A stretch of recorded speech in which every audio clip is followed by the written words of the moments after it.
महेंद्र सिंह धोनी अचानक से फैसले लेने के लिए जाने जाते हैं और रिसेंटली इन्होंने एक फैसला ले लिया है ऋतुराज गायकवाड़ को कप्तान बनाकर। 2024 के आईपीएल में 3 नए नियम भी आ चुके हैं। नमस्कार दोस्तों, मैं यश तिवारी, आप देख रहे हैं क्रिकेट फटाफट का 1206वां एपिसोड। आज 22 मार्च की तारीख है, आईपीएल की शुरुआत है और रोज की तरह आज भी आईपीएल को लेकर दिन भर की 10 से बड़ी रिपोर्ट आपकी स्क्रीन पर अब आने वाली है। तो भैया एंड तक वीडियो को देखना, लाइक और शेयर जरूर करना और सब्सक्राइब नहीं किया है तो यार आईपीएल परिवार का हिस्सा बन जाओ माय क्रिकेट प्रोडक्शन पर। सब्सक्राइब का बटन नीचे फटाफट हिट कर बेल आइकन दबा दो। चलिए दोस्तों, शुरुआत करते हैं आज दिन भर की पहली बड़ी खबर के साथ। तो पहला नियम सुन लो यार, क्योंकि पहला नियम 2024 के लिए आईपीएल के लिए आ चुका है और ये नियम है बाउंसर से जुड़ा हुआ। मैंने कल भी आपको बताया था कि जो मोस्ट एंटिसिपेटेड रूल था कि किस तरह से अब बाउंसर्स की संख्या प्रति ओवर बढ़ जाएगी, वो 2024 के आईपीएल में इंट्रोड्यूस हो चुका है। क्रिक बस ने फाइनली अपडेट दे दिया है कि यार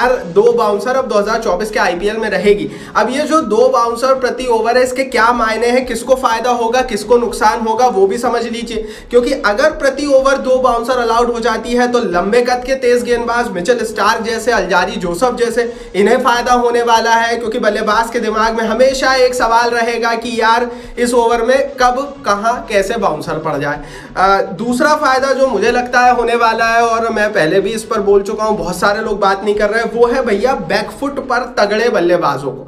जो बल्लेबाज जिसकी तकनीक बैकफुट पर काफी अच्छी है, जैसे रोहित शर्मा हो गए, उन्हें बहुत फायदा होने वाला है इस नियम से। क्योंकि बाउंसर पड़ने के बावजूद भी रोहित जैसे बल्लेबाजों को प्रॉब्लम नहीं होगी और वो अपना पारंपरिक खेल खेल पाएंगे।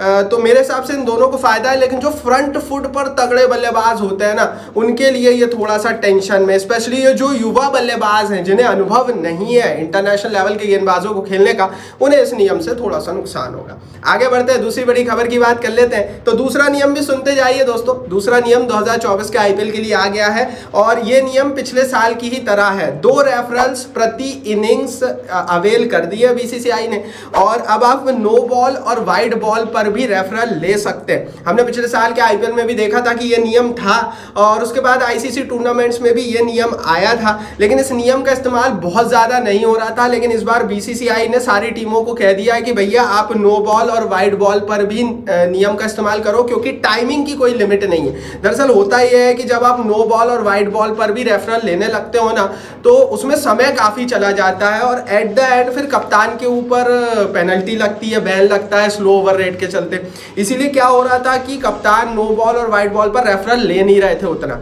लेकिन अब ये हो गया है कि क्योंकि बीसीसीआई ने वो टाइम आउट वाला जो टेंशन था वो हटा दिया है रेफरल के हवाले से, तो दूसरा नया नियम यह है कि अब आप इस बार बहुत ज़्यादा नो बॉल और वाइड बॉल पर रेफरल होता हुआ देखेंगे। आगे बढ़ते हैं, तीसरी बड़ी खबर की बात कर लेते हैं। तो तीसरा नियम भी सुनते चले जाइए। तीसरा नियम है दोस्तों कि एक नई स्मार्ट रिप्ले सिस्टम का इस बार 2024 के आईपीएल में इस्तेमाल करेंगे थर्ड एम्पायर्स। ये क्या सिस्टम है ये भी समझ लीजिए। ये सिस्टम दोस्तों ऐसा ये है कि 8 हॉकाई कैमरास पूरे मैदान में लगाए जाएंगे और हॉकाई टीम के 2 बंदे थर्ड एम्पायर्स के साथ बैठे रहेंगे। जब भी कोई रिव्यू लिया जाएगा तो उस कंडीशंस में ये जो 8 हॉकाई के कैमरे हैं, ये एक साथ काम कर बड़ी डिटेल में बताएंगे कि एज लगा है या नहीं, कैच हुआ है या नहीं। तो इससे बहुत एक्यूरेटली आप डिसीजन ले सकते हो और थर्ड एम्पायर्स का काम आसान होगा। और ये जो कई ऐसे नियम, कई ऐसे फैसले लिए जाते थे आईपीएल में जिन पर सवाल होता था, फिर द्वंद्व होती थी, लड़ाई होती थी, वो नहीं होगा। तो तीसरा नियम अच्छा है, टेक्नोलॉजी का इस्तेमाल बहुत होने वाला है। ये तीनों नियम हमने बता दिए। आगे और 7 खबरें हैं दिन भर आईपीएल की, लेकिन इन तीनों नियम के लिए लाइक बनता है, शेयर भी कर दीजिए और टेलीग्राम पर भाई जरूर फॉलो कर लो, क्योंकि टेलीग्राम की लिंक मैंने नीचे डाल दी है। आपको मजा आ जाएगा, इस आईपीएल का पूरा मजा हम आपको टेलीग्राम पर देंगे। 24 घंटे की आईपीएल की कवरेज चलेगी, हर खबर सबसे पहले आएगी, बचा हुआ शेड्यूल भी सबसे पहले आएगा और बहुत बड़ा गिव अवे भी होगा। आगे बढ़ते हैं, बात कर लेते हैं दोस्तों दिन भर की चौथी बड़ी रिपोर्ट की। तो यार राजस्थान रॉयल्स की टीम को बहुत बड़ा झटका लगा है और मेरे हिसाब से अब इन खिलाड़ियों के ऊपर जो एन मौके पर आईपीएल को छोड़कर भागते हैं, स्पेशली विदेशी प्लेयर्स, इनके ऊपर अब एक नियम, एक फ्रेमवर्क के साथ आना चाहिए। क्योंकि एडम ज़ेम्पा राजस्थान रॉयल्स की टीम को छोड़ दिए हैं, वो इस साल के आईपीएल का हिस्सा नहीं होंगे। हालांकि वो ना चोटिल है ना कोई रीजन है, वो सिर्फ T20 वर्ल्ड कप के लिए अपनी प्रिपरेशंस के लिए ऐसा फैसला लिए हैं। अब ज़ेम्पा के बाहर होने के बाद सवाल तो उठता है कि यार क्या ये पहले नहीं कर सकते थे? क्या एडम ज़ेम्पा पहले नहीं बता सकते थे? क्योंकि ऐन मौके पर एज ए विदेशी स्पिनर आपको उनकी रिप्लेसमेंट ढूंढना बड़ा मुश्किल होने वाला है। तो मेरे हिसाब से एडम ज़ेम्पा ने ये जो भी कुछ किया है ना, ये सही नहीं है। आगे बढ़ते हैं, बात करते हैं दिन भर की 5वीं बड़ी रिपोर्ट की। तो ये खबर दोस्तों निकल कर आ रही है पंजाब किंग्स की टीम के हवाले से। अब पंजाब किंग्स की टीम को अपना मैच खेलना है कल, लेकिन उससे पहले बड़ी रिपोर्ट ये है कि इनकी कप्तानी में बड़े बड़े बदलाव हमें देखने को मिलने वाले हैं। क्यों? क्योंकि शिखर धवन अनअवेलेबल है राइट नाउ। कल कैप्टेंसी मीट हुई थी, उसका भी हिस्सा नहीं थे। जीतेश शर्मा को वाइस कैप्टन बनाया गया है। कुछ सोर्सेस, कुछ रिपोर्ट ये कह रहे हैं पंजाब के हवाले से, जो खबर हमारे पास लगी है सबसे पहले, कि जीतेश शर्मा को इसी साल के आईपीएल में बीच में पूर्ण रूप से पंजाब किंग्स का कप्तान बनाया जाएगा। भारत का भविष्य है, विकेट कीपर बल्लेबाज है, और पंजाब की टीम अब उस मोड़ पर खड़ी है जहां पर वो हर साल अपने आप को बदल नहीं सकते, क्योंकि पंजाब का इतिहास रहा है कि हर साल कप्तान टीम सब कुछ बदल देते हैं। लेकिन अब ये चाहते हैं कि कुछ स्टेबल भविष्य के खिलाड़ियों को अभी से ही मौका दिया जाए, अभी से ही तगड़ा किया जाए, और जीतेश शर्मा उसका उदाहरण है। आगे बढ़ते हैं। जीतेश शर्मा के लिए, पंजाब के लिए लाइक बनता है भाई, कुछ तो अच्छा कर रही है पंजाब, क्योंकि पिछले 15 सालों में खिताब के करीब पहुंचना भी बड़ा मुश्किल रहा है पंजाब के लिए, और हर कोई चाहता है यार पंजाब से कि जीते। तो पंजाब के फैन हो, लाइक नहीं किया है तो कर दो। आगे बढ़ते हैं, 6वीं बड़ी खबर की बात करते हैं। तो यार चेन्नई सुपर किंग्स के फैंस के लिए कल बहुत ड्रास्टिक डे रहा, क्योंकि ऋतुराज गायकवाड़ को अचानक से, जैसा कि हम देखते हैं चेन्नई की टीम में होता है, कप्तान बना दिया गया। पिछले 1 महीने से प्रैक्टिस कर रही है चेन्नई की टीम, कुछ समझ नहीं आया कि क्यों इन्होंने एकदम से किया, लेकिन अचानक से ऋतुराज गायकवाड़ को कप्तान अपॉइंट कर दिया गया है 2024 के आईपीएल के लिए चेन्नई सुपर किंग्स की टीम का। महेंद्र सिंह धोनी ने स्टेप डाउन कर दिया है चेन्नई सुपर किंग्स की कप्तानी से। उम्र भी हो गई है 42-43 साल, लेकिन धोनी अभी भी सुपर फिट नजर आ रहे हैं, तो फिटनेस कोई इशू नहीं है। लेकिन अब सवाल ये उठ रहा है, और चेन्नई के फैंस यही पूछ रहे हैं कि धोनी का नया रोल क्या होगा और ऋतुराज गायकवाड़ का आगे क्या होगा, क्योंकि हमने 2 साल पहले भी ऐसे ही देखा था। अचानक से रविंद्र जडेजा को कैप्टन बना दिया गया, अचानक से सब कुछ बदल दिया चेन्नई सुपर किंग्स की टीम ने, और उसके बाद रविंद्र जडेजा जब प्रदर्शन नहीं किए तो फिर बीच में धोनी की वापस से एंट्री हो गई। अब इस बार ये लोग क्या करेंगे ये नहीं पता, लेकिन आप बताइए जरूर कि क्या ऋतुराज गायकवाड़ सही कप्तान है, या इस साल धोनी को ही कप्तानी करनी थी?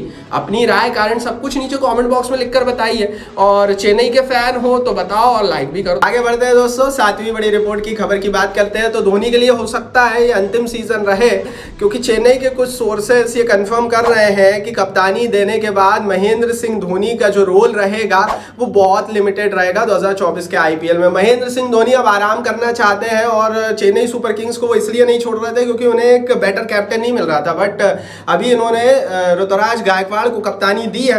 कहा यह जा रहा है कि अगर ऋतुराज गायकवाड़ शुरुआती 5-7 मैचों में अच्छी कप्तानी करते हैं तो महेंद्र सिंह धोनी बेफिक्र हो जाएंगे, और ऐसी परिस्थिति में महेंद्र सिंह धोनी कई मैचों में रेस्ट भी करते हुए आपको नजर आएंगे। सिर्फ इंपैक्ट प्लेयर के रूप में हो सकता है वो एंट्री ले खेलते हुए नजर आए, और हो सकता है ये सीजन उनके लिए आखिरी सीजन हो। तो धोनी ने खुद को आराम देने का फैसला लिया। एक ऐसा कप्तान, एक ऐसा खिलाड़ी, एक ऐसा दौर खत्म हुआ जिस दौर को सबने अपनी आंखों से देखा। एक स्वर्णिम दौर हिंदुस्तानी क्रिकेट का था, धोनी ने जिसको लेके आए 2007 में चालू किया उस दौर को। 2011 का हमने वर्ल्ड कप जीता, 2013 का जीता, फिर चेन्नई के हवाले से खिताब पे खिताब चेन्नई जीतती चली गई।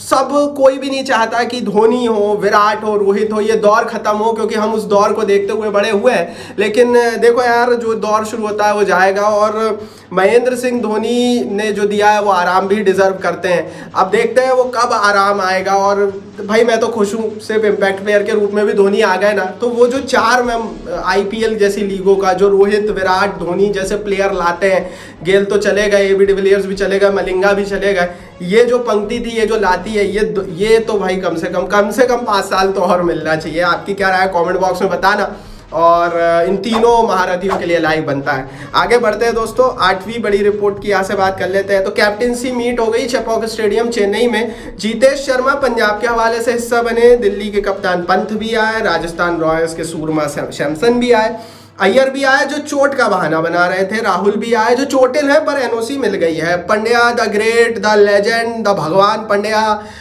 भी आए रोहित शर्मा की जगह लेकर, पीछे से एंट्री लेकर। गिल साहब भी आए, गायकवाड़ भी हिस्सा बने, न्यू कैप्टन है, प्लेसिस द ग्रेट भी आए, और कमिंस जो नए कप्तान है वो भी इसका हिस्सा बने। तस्वीर आप देख पा रहे होंगे कैप्टेंसी मीट की, इस तस्वीर के लिए लाइक तो बनता है। आगे बढ़ते हैं, 9वीं बड़ी रिपोर्ट की यहाँ से बात कर लेते हैं। ये खबर आ रही है रोहित शर्मा के हवाले से। रोहित शर्मा ने महेंद्र सिंह धोनी के ऊपर कल जब कप्तानी से वो हटे तो एक पोस्ट भी कर दिया, और इस पोस्ट को देखकर फिर वही बात आती है कि वो जो गुड डेज जो रहते थे, बोल नहीं पा रहा हूँ, पर गोल्ड डेज जो थे हिंदुस्तानी क्रिकेट के, वो चले गए शायद, क्योंकि रोहित शर्मा ने कल एक पोस्ट डाली महेंद्र सिंह धोनी के साथ गले लगते हाथ मिलाते नजर आ रहे हैं। और जो विराट तो खैर चले गए अब कप्तानी से, लेकिन अब हम शायद वो रोहित और धोनी को भी वो टॉस पे नहीं देख पाएंगे आईपीएल में।